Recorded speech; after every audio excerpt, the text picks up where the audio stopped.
Kebebasan dalam bekerja tidak selalu membuat kita betah. Ada hal lain yang justru lebih signifikan. Apakah pekerjaan ini membuat kamu senang? Apakah ada nilai tambah yang kamu berikan? Dan yang paling penting, apakah kamu bertumbuh secara pribadi maupun profesional? Halo semuanya, nama saya Michael. Selamat datang di channel saya, Sikutu Buku. Kali ini saya akan membahas apakah kebebasan lebih dalam bekerja membuat kita lebih puas. Ini merupakan rangkuman dari video TED Talk Sarah Aviram yang berjudul Does More Freedom at Work Means More Fulfillment? Dan diolah dari berbagai sumber. Bagaimana bila kamu diberikan kebebasan untuk bekerja dari mana saja? Misalnya kerja di samping pantai sambil menikmati matahari terbenam, atau bekerja di kafe sambil menikmati alunan musik dan menyeruput segelas kopi.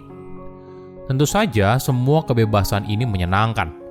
Tapi, apakah hal ini membuat kita jadi betah kerja?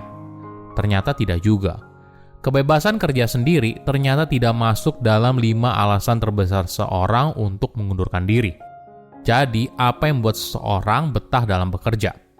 Sebelum kita mulai, buat kalian yang mau support channel ini agar terus berkarya, caranya gampang banget. Kalian cukup klik subscribe dan nyalakan loncengnya. Dukungan kalian membantu banget supaya kita bisa rutin posting dan bersama-sama belajar di channel ini.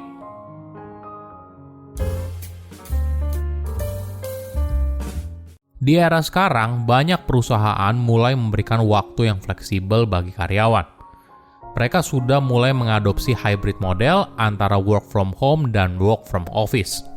Bahkan ada juga yang memberikan kebijakan perusahaan WFA, work from anywhere. Bekerja tidak lagi harus di kantor, tapi bisa di mana saja, yang penting ada laptop dan koneksi internet. Apakah ini adalah tempat kerja yang ideal? Ternyata tidak juga. Apa yang seorang katakan dan lakukan seringkali tidak konsisten. Faktanya, menurut sebuah riset dari McKinsey, tempat kerja yang fleksibel bukan 5 alasan terbesar seorang untuk mengundurkan diri.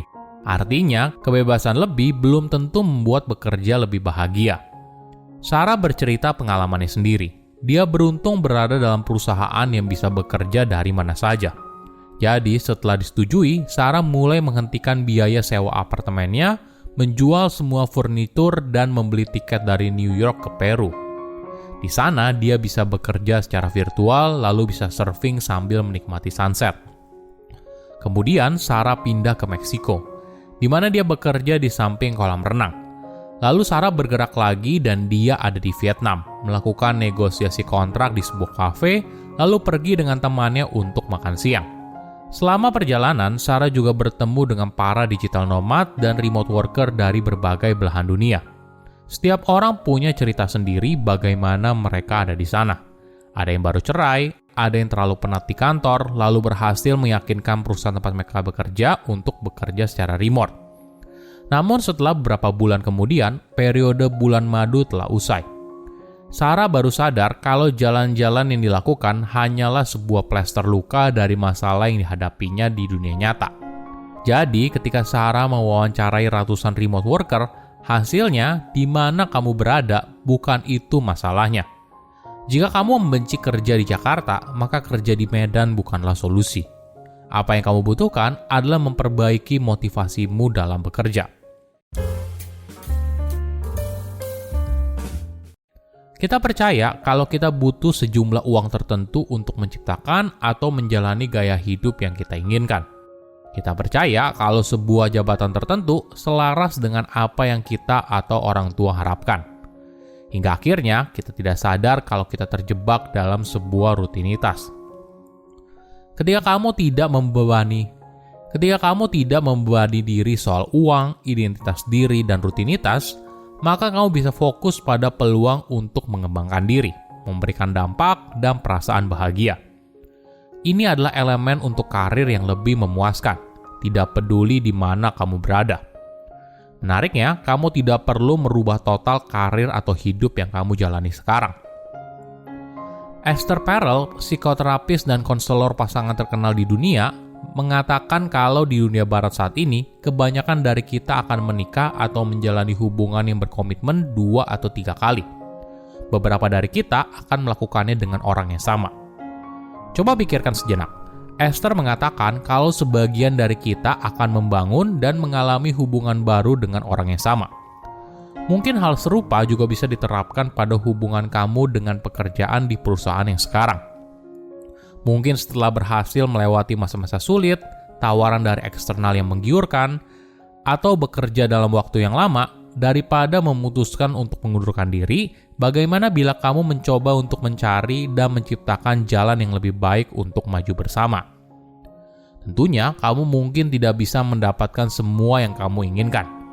Tapi mengingat betapa banyak waktu yang kamu habiskan dalam bekerja, saya rasa ini layak dicoba untuk membuatnya semaksimal mungkin. Ketika terjadi pandemi, hampir semua orang dipaksa untuk bekerja dari rumah. Ada yang senang karena bisa bekerja sambil pakai piyama, waktu yang lebih fleksibel, dan pada akhirnya kebahagiaan hidup mereka meningkat sesaat. Tapi ketika semuanya usai, mereka kembali dihadapkan pada dunia nyata. Sama halnya ketika fasilitas kantor ditarik, entah itu cemilan gratis di pantry, outing ke luar negeri, dan sebagainya, yang tersisa hanyalah pekerjaan itu sendiri dan motivasi kita bekerja. Kita mulai bertanya pertanyaan yang penting. Apakah saya menyukai pekerjaan ini? Apakah ini sepadan dengan waktu yang saya curahkan? Apakah ini memang pekerjaan yang saya inginkan? Pertanyaan ini tentu saja penting untuk mengecek kembali apa yang kamu jalani selama ini. Tapi masalahnya, banyak orang merasa kalau mereka harus mengubah hidup mereka sepenuhnya, bahkan sampai mengundurkan diri tanpa adanya rencana yang jelas. Mereka hanya ingin awal yang baru. Tapi ketika mereka menemukan pekerjaan baru atau menjalani bisnis sendiri, mungkin saja mereka kembali merasa kalau apa yang mereka jalani sekarang juga tidak sesuai harapan. Kita bisa saja merasa bahagia, tapi tidak puas.